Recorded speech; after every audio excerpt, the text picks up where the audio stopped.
The next member of the fatty acid family are waxes. Waxes are formed by an ester bond in between a fatty acid, which is going to be to the top left of the molecule, and a long chain alcohol molecule that, as you can see, it moves around towards the right and down. Understand that waxes can be found in plants and animals, in addition in the surface of fruits, and the main role of a wax is retaining water in wherever it is placed. The next member of the fatty acid family is a sphingolipid. So understand that sphingolipids, these are not going to contain glycerol as a backbone. They're going to contain a special molecule that is called a sphingosine. This sphingosine is a long chain amino alcohol. Now, they also contain fatty acids, and understand that there's going to be different types of sphingolipids. A ceramide is when we have a sphingosine attached to a fatty acid, and we should illustrate that when this fatty acid, is linked to this sphingosine, it doesn't do it through an ester bond, but it does it through an amide bond. If we have sphingomyelin, understand that this sphingomyelin is going to be composed of sphingosine, fatty acid, phosphate, and an amino alcohol, in this case choline. So this is your amino alcohol.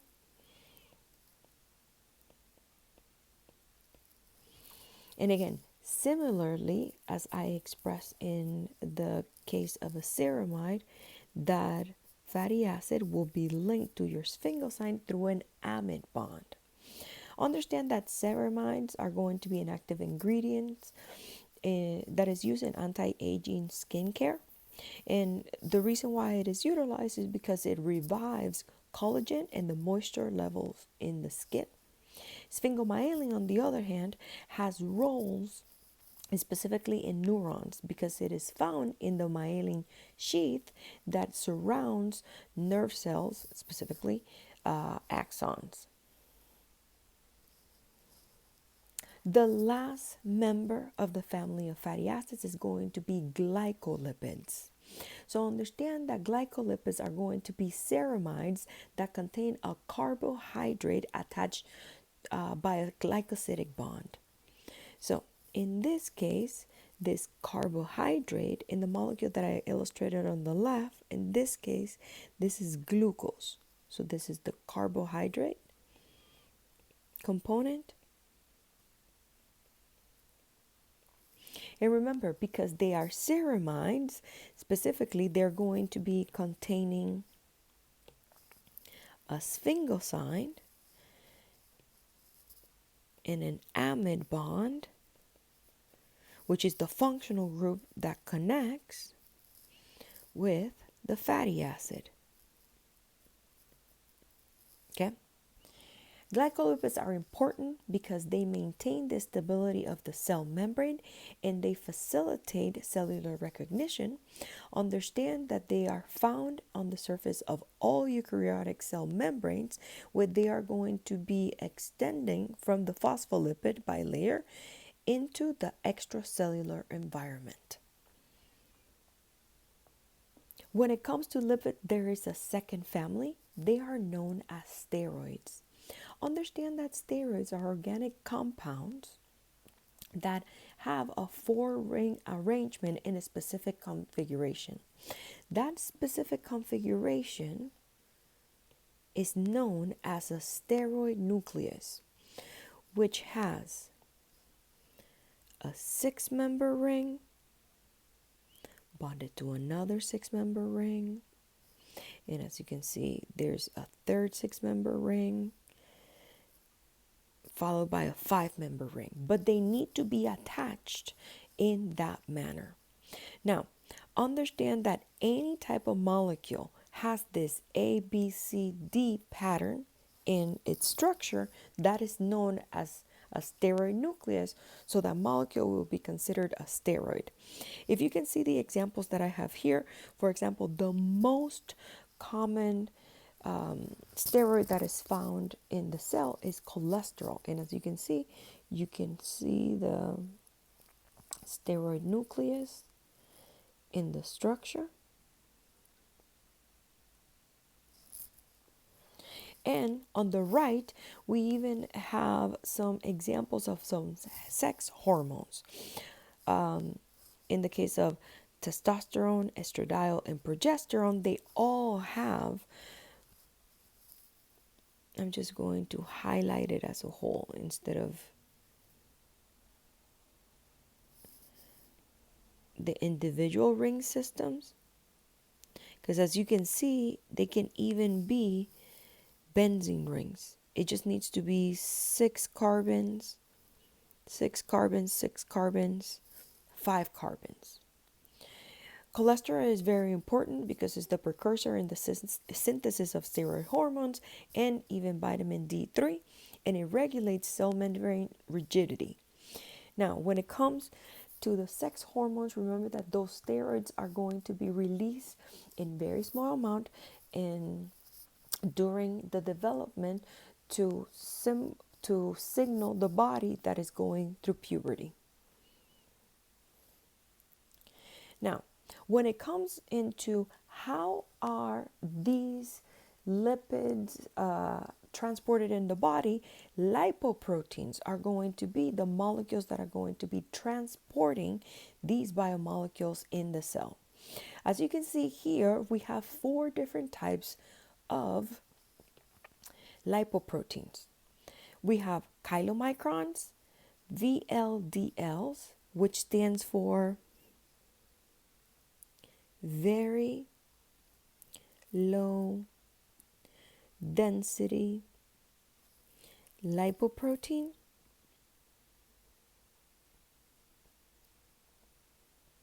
We have LDL, which is low density lipoprotein. And lastly, HDL, high density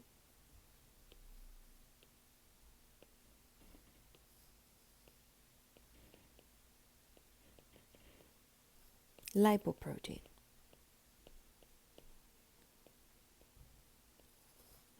So, as you can see, the table in the bottom includes what is going to be the density of each one of them. So they have a density around 1. The most important thing to understand is what is the composition for each one of these lipoproteins. And more importantly, as you can see, all of them will contain phospholipids, cholesterol, triglycerides, and even proteins. So in the outermost, in the outside of these lipoproteins, as you can see, that's where the phospholipids live. So if I label it, these phospholipids, as you can see, they're in the outside of these lipoproteins on any of them, okay? And the most important thing to remember is that when it comes to this, chylomicrons are going to be mostly involved in the transport of triglycerides,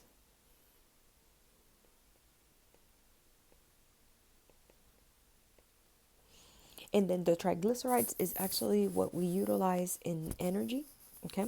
So we will see in lipid metabolism at the end of the semester how they are involved.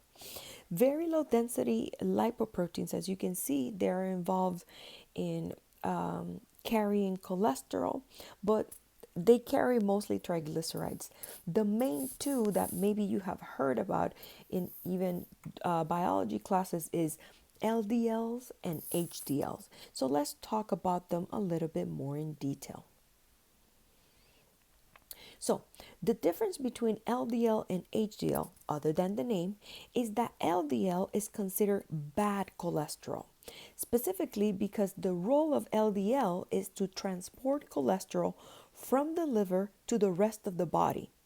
And if we have too much of it in the blood, understand that because the HDL transport the cholesterol back from those places, from the bloodstream in essence to the liver, if that transport of HDL doesn't happen, then as you can see, the LDL can lead to plaques. If you have plaques, then this creates high blood pressure problems, and it has consequences in terms of the diseases that can give rise to.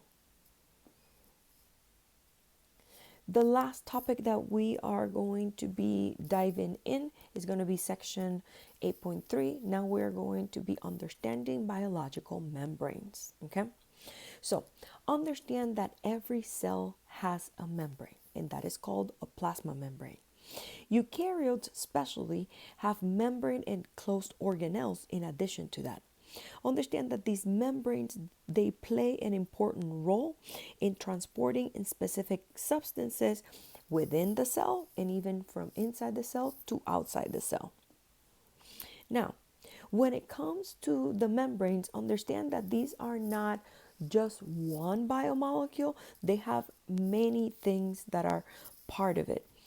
Membranes contain, as you can see, I'm just going to highlight them in green. They contain sugar. That's what oligosaccharides are. They contain cholesterol.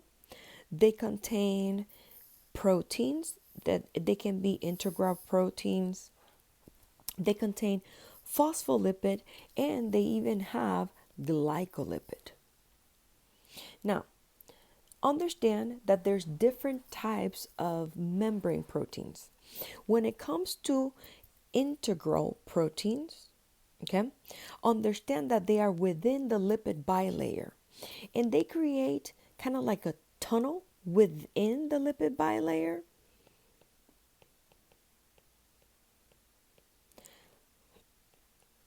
So we will see when we discuss transport how they are involved in allowing certain molecules to come in and outside the cell. The other type of membrane protein that we have are called peripheral membrane proteins. And these peripheral membrane proteins, understand that they could be inside the cell facing the cytosol,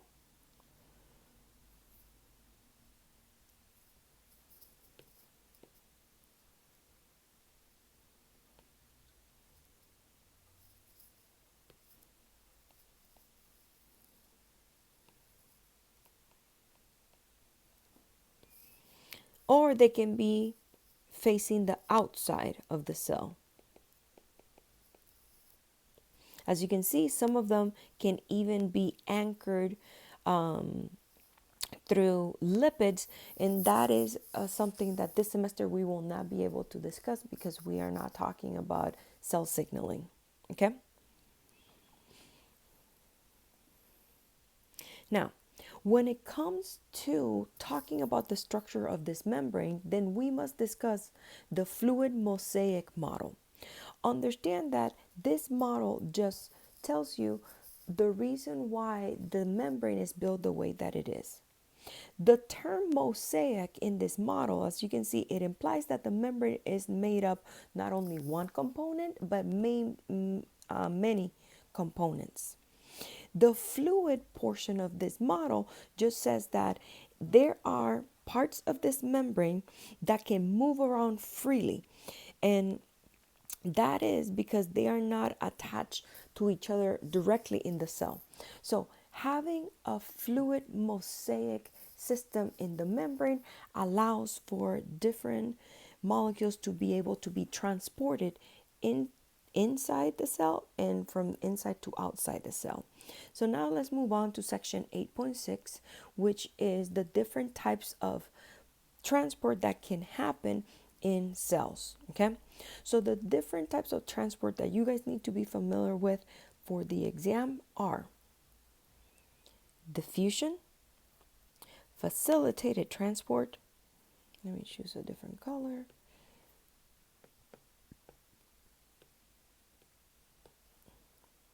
Diffusion, facilitated transport, and active transport. Okay?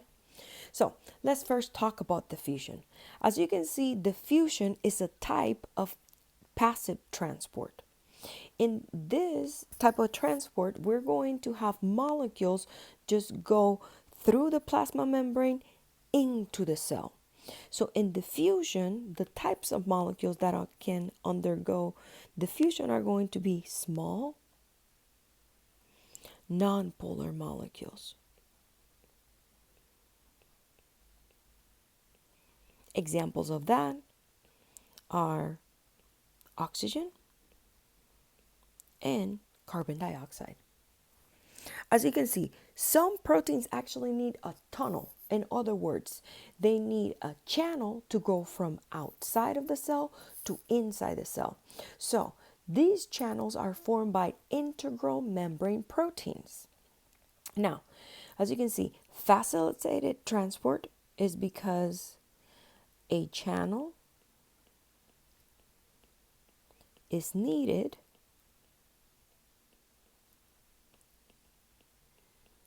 for the molecule to enter the cell. Now, examples of this will be glucose. So when sugar has to come in order for us to metabolize it and create energy, it's done through a channel. That's how it enters the cell. Now, the last type of transport that you guys need to be familiar with is active transport. And as you can see, active transport is going to be happening against a gradient, and it requires the use of energy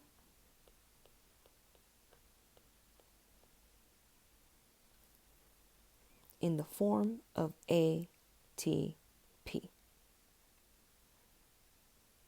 So sometimes when we see this happening, we typically see it if you have ions that you need to be pushing in and outside of the cell. So in section 8.7, you have a list of soluble vitamins. So these lipid soluble vitamins, as you can see, the list is vitamin A,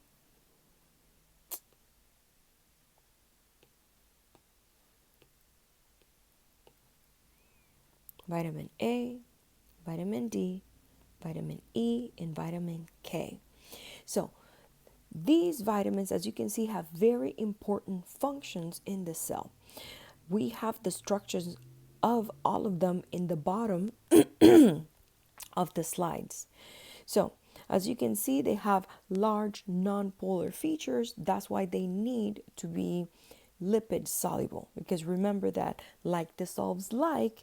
So if you overall are non-polar, then you will be soluble in a molecule that is non-polar.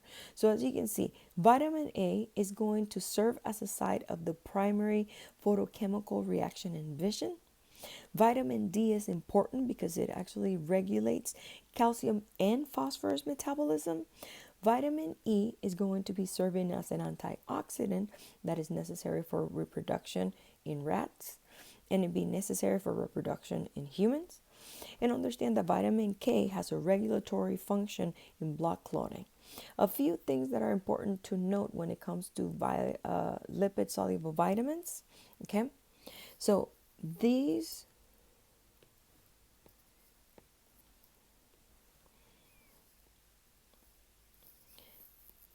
if taken in large amounts,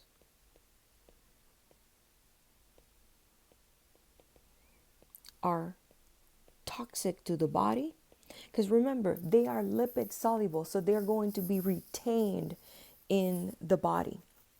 And when it comes to the lipid soluble vitamins, the main thing that I want you guys to get out of it is what is the type of vitamin and what is its primary function.